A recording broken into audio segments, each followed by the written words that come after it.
কাছে সাহায্য চেয়েছেন। আসলে সেপ্টেম্বর মাসে ইরান যুদ্ধ নিয়ে একটি শান্তি বৈঠক হতে যাচ্ছে, যেখানে ট্রাম্প এমন দেশগুলোকে আমন্ত্রণ জানাচ্ছেন যাদের এই যুদ্ধ থামানোর ক্ষমতা রয়েছে। কেন পাকিস্তান কি হলো সেটাই বুঝতে পারছি না। তবে ট্রাম্পের নজর সবচেয়ে বেশি ভারতের উপর পড়েছে, কারণ ইউরোপের তুলনায় ইরান ভারতের প্রতিবেশী অনুকূল এবং এই যুদ্ধকালীন ভারতের অনেক কথা ইরান শুনেছে। যেমন হরমুজ প্রণালীতে ভারতীয় জাহাজগুলো আটকায়নি, ইন্ডিয়ান নেভি হরমুজের কাছাকাছি আসতে দিয়েছে, ইরানের পররাষ্ট্রমন্ত্রী ভারতের সাথে বেশ কয়েকটি বৈঠকও করেছে।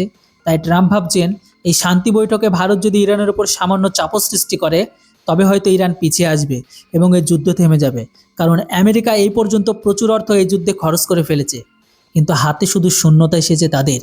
আর এখন তো মার্কিন জনগণ ক্ষিপ্ত হচ্ছে, তাই ট্রাম্প এখন ইন্ডিয়ান কার্ড খেলার চেষ্টা করছে।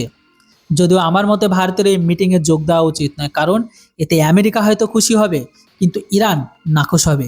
ইরান চাইবে না যে আমেরিকার কথায় ভারত ইরানের ওপর চাপ সৃষ্টি করুক বা ইরানের বিরুদ্ধে নিজের সেনাবাহিনী পাঠাক।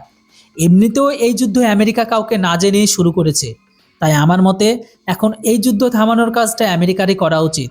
এভাবে অন্য কোনো দেশকে মাঝখানে টেনে আনা একদমই ভালো কথা নয়। আপনি বলুন, আমাদের কি এই শান্তি বৈঠকে অংশ নেওয়া উচিত নাকি ওদের ঝগড়া ওদের মাঝেই থাকা ভালো? কমেন্ট করে আপনাদের মতামত অবশ্যই লিখে জানান। Thanks for watching. জয় হিন্দ, বন্দে মাতরম।